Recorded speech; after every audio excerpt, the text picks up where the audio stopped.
എന്താ ചേച്ചി? എന്താ കവിളിൽ എന്തെങ്കിലും കടിച്ചോ? പടികൾ ഇറങ്ങുമ്പോഴും കണ്ണുമിഴിച്ചുകൊണ്ട് കവിളിൽ കൈവച്ച് തന്നെ ഇറങ്ങി വരുന്ന വേണിയെ കാണെ അനു സംശയത്തോടെ വേണിക്കരികിലേക്ക് വന്നുകൊണ്ട് ചോദിച്ചു. അനുവിൻ്റെ വിളി കേട്ടാണ് താൻ പടികളിറങ്ങി താഴെ വന്നു എന്നുള്ള കാര്യം വേണി അറിയുന്നത്. ഇല്ല പെണ്ണെ, ഒന്നുമില്ല. ഞാനെന്തോ ആലോചിച്ച് നിന്നു പോയതാ. അനുവിൻ്റെ സംശയത്തോടുള്ള നോട്ടം കണ്ടവൾ കവിളിൽ നിന്ന് കൈകൾ മാറ്റി വിളറിയ ചിരിയോടെ പറഞ്ഞു. ശരി, എങ്കിൽ ഇത്രയും നേരം എവിടെയായിരുന്നു? എൻ്റെ പുറകെ ഇറങ്ങാൻ തുടങ്ങിയതല്ലേ, എന്നിട്ടെന്താ താമസിച്ചേ?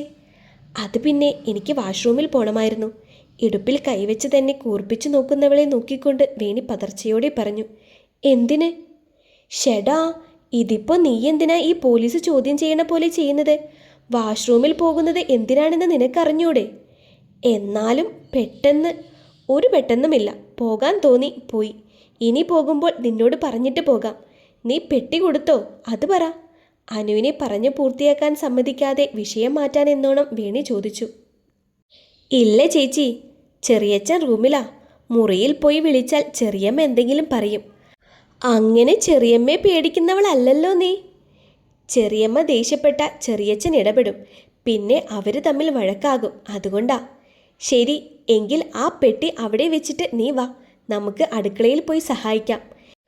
ഇന്ന് തൊട്ട് ഉഷാൻ്റി ആഹാരം കൊണ്ടുവരുമെന്ന് പറഞ്ഞിരുന്നതല്ലേ? ഒന്ന് ആലോചിച്ചുകൊണ്ട് അനു ചോദിച്ചു. മാഷച്ചൻ വിളിച്ചിരുന്നു. വയ്യായിക എന്തോ ആണത്രേ. നാളെ തൊട്ട് കൊടുത്തുവിടാമെന്ന് പറയാൻ ഏൽപ്പിച്ചെന്ന് അലസമായി വേണി പറഞ്ഞു. നീ വാ, ചെറിയച്ഛൻ കൂടി ഉള്ളതുകൊണ്ട് നമ്മൾ കൂടി സഹായിച്ചാൽ അവർക്കതൊരു സഹായമാകും. വാ, അവർ പുറത്തു വരുമ്പോൾ നമുക്ക് പെട്ടി കൊടുക്കാം. ശരി.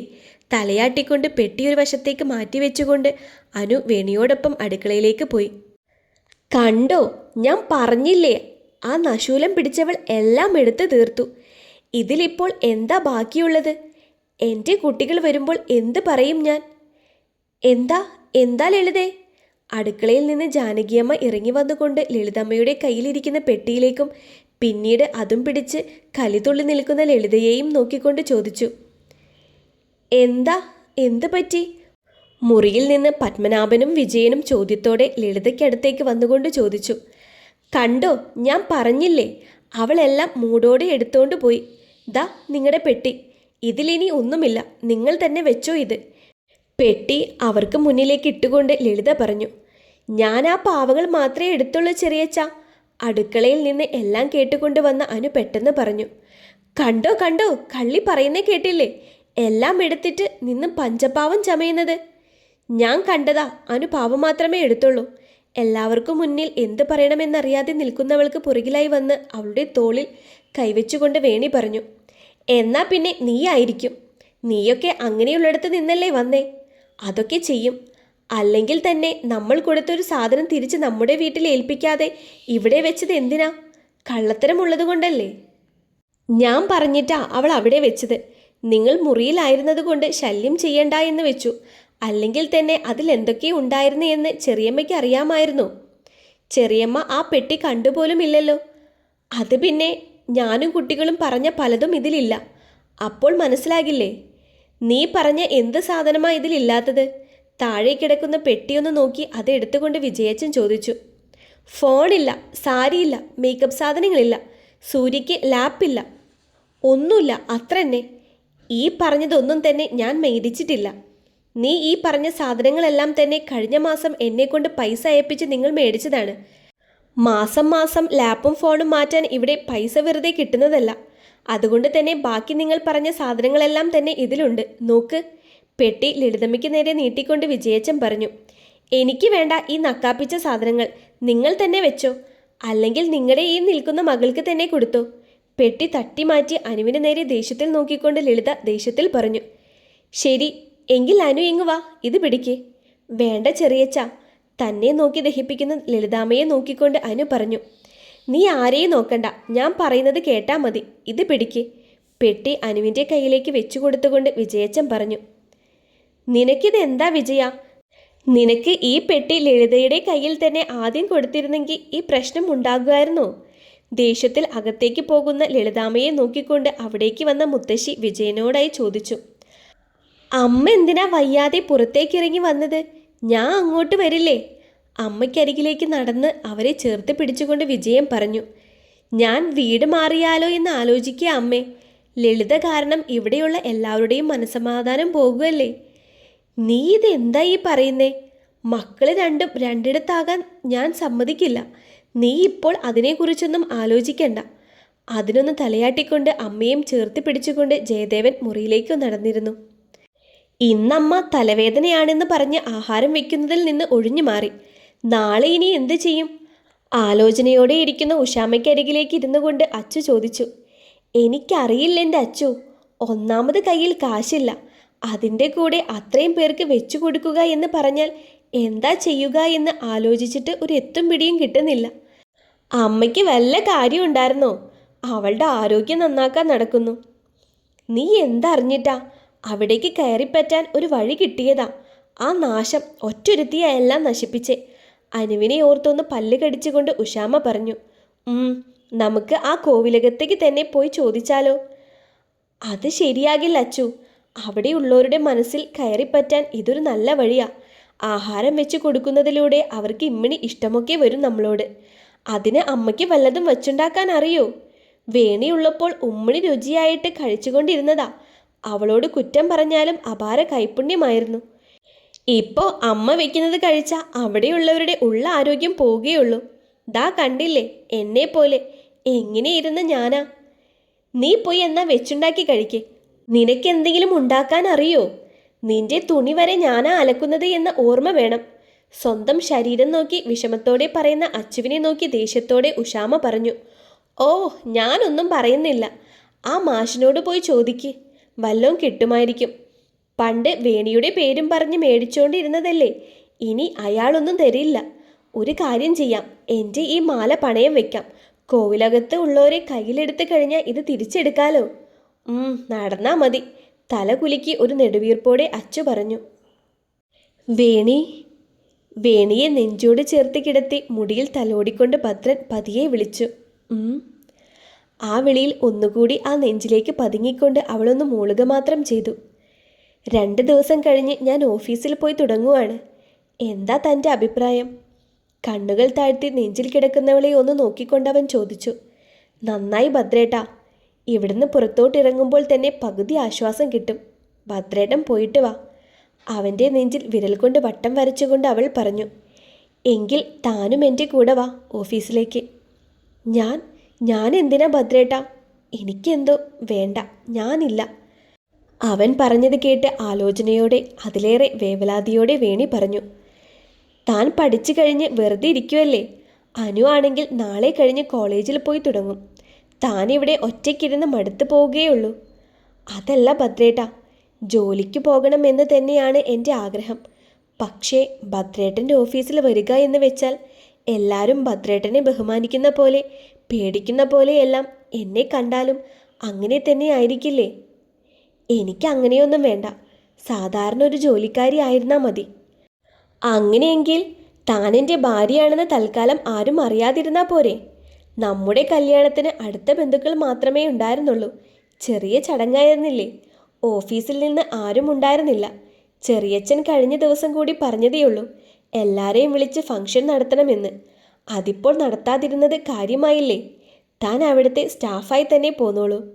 പിന്നെ നാളെ താൻ ഭദ്രൻ്റെ ഇൻ്റർവ്യൂ അറ്റൻഡ് ചെയ്യാൻ തയ്യാറായിരുന്നോളൂ കേട്ടോ. മീശയൊന്ന് പിരിച്ചു വെച്ച് കൊണ്ടവൻ പറഞ്ഞു. ഇൻ്റർവ്യൂ മാത്രമേ ഉള്ളൂ?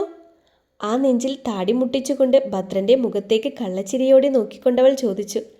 അല്ലല്ലോ, ട്രെയിനിങ്ങും ഉണ്ട്. എല്ലാം നിന്റെ ഭദ്രേട്ടൻ നോക്കിക്കോളാടി. അവളുടെ തോളിൽ ഒന്നുകൂടി മുറുക്കി അവളെ ചേർത്ത് കിടത്തിക്കൊണ്ടവൻ പറഞ്ഞു. ഒരു ചിരിയോടെ അവനോട് ചേർന്നുകൊണ്ട് അവളും കണ്ണുകൾ അടച്ചു. ആഹാ, നിങ്ങൾ നേരിട്ട് ഇങ്ങോട്ട് പോന്നോ? ഡ്രൈവറിനെ വിട്ടായിരുന്നല്ലോ അങ്ങോട്ട്. രാവിലെ തന്നെ വാതിൽക്കൽ വന്ന് നിൽക്കുന്ന ഉഷാമ്മയെയും അച്ചുവിനെയും കണ്ട് അങ്ങോട്ടിറങ്ങി വന്നുകൊണ്ട് ജാനകിയമ്മ ചോദിച്ചു. അത് സാരല്ലേ ജാനകിയമ്മേ, ഞങ്ങൾ വെച്ചുണ്ടാക്കിയത് നിങ്ങൾ കഴിക്കുന്നത് കാണുമ്പോഴാണല്ലോ ഞങ്ങളുടെ മനസ്സിന് തൃപ്തി ഉണ്ടാകുക. അതുകൊണ്ട് നേരിട്ട് കൊണ്ടുവന്ന് തരാമെന്ന് വിചാരിച്ചു. അതെ, അതും ശരിയാണ്. കയറി വന്നോളൂ. ആരും എഴുന്നേറ്റിട്ടില്ല. അതിനുള്ള സമയം ആകുന്നേയുള്ളൂ. മാത്രവുമല്ല അനു ഇന്നലെ പറഞ്ഞിരുന്നു അവിടുന്ന് ആഹാരം കൊണ്ടുവരുമെന്ന്. അതുകൊണ്ട് പുറംപണിക്കുള്ള ആളുകൾ മാത്രമേ ഇന്ന് വന്നിട്ടുള്ളൂ. എന്തേ പെട്ടെന്നൊരാഗ്രഹം തോന്നാൻ? അത് വേണി അവിടെ നിന്നുള്ള ആഹാരം മാത്രമേ നന്നായി കഴിക്കൂ. വീട്ടിൽ നിന്ന് മാറി നിന്ന് ശീലമില്ലല്ലോ. അതുകൊണ്ട് ഞാനുണ്ടാക്കുന്നത് മാത്രമേ കഴിക്കാറുണ്ടായിരുന്നുള്ളൂ. പിന്നെ വേണിയെപ്പോലെ തന്നെ എനിക്ക് പ്രിയപ്പെട്ടവരാണല്ലോ നിങ്ങളെല്ലാം. അതുകൊണ്ട് എല്ലാവർക്കും ഉള്ളത് കൊണ്ടുവരാമെന്ന് വെച്ചു. കഴിക്കാൻ കൊണ്ടുവന്നതെല്ലാം മേശപ്പുറത്തേക്ക് വെച്ചുകൊണ്ട് ഉഷാമ പറഞ്ഞു. ആ, നിങ്ങൾ ഇങ്ങോട്ട് വന്നോ, ഇരിക്കേ. ജാനകിയമ്മയ്ക്ക് പുറകെ പത്മനാഭനും വന്നുകൊണ്ട് ചോദിച്ചു.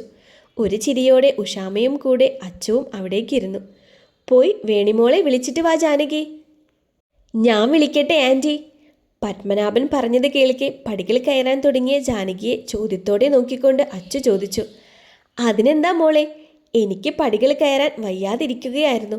മോള് പോയി വിളിച്ചോളൂ. പടികൾ കയറി ചെല്ലുമ്പോൾ ആദ്യം കാണുന്ന മുറിയാണ്. അച്ചുവിൻ്റെ ചോദ്യം കേൾക്കെ തിരിഞ്ഞ് പത്മനാഭനെ ഒന്ന് നോക്കിക്കൊണ്ട് ഒരു ചിരിയോടെ ജാനകിയമ്മ പറഞ്ഞു. ശരി ആൻറ്റി. അത് കേൾക്കെ ഒരു വരുത്തി തീർത്ത ചിരിയോടെ അനു പടികൾ കയറി. ഷേ, ആരാ ഇങ്ങനെ വാതിലിൽ കൊട്ടുന്നത്? ഇമ്മിണി ക്ഷമയില്ലാതെ. വാതിലിൽ തുടരെ തുടരെ മുട്ട് കേട്ടുകൊണ്ട് അല്പം മുഷിച്ചലോടെ കണ്ണുകൾ വലിച്ചു തുറന്നുകൊണ്ട് ഭദ്രൻ പറഞ്ഞു. നെഞ്ചിൽ അസ്വസ്ഥതയോടെ കണ്ണുകൾ വലിച്ചു തുറന്നവളെ കാണെ പഴയ പോലെ കണ്ണുകൾ അടച്ചു വെച്ചുകൊണ്ട് ഭദ്രൻ കിടന്നു.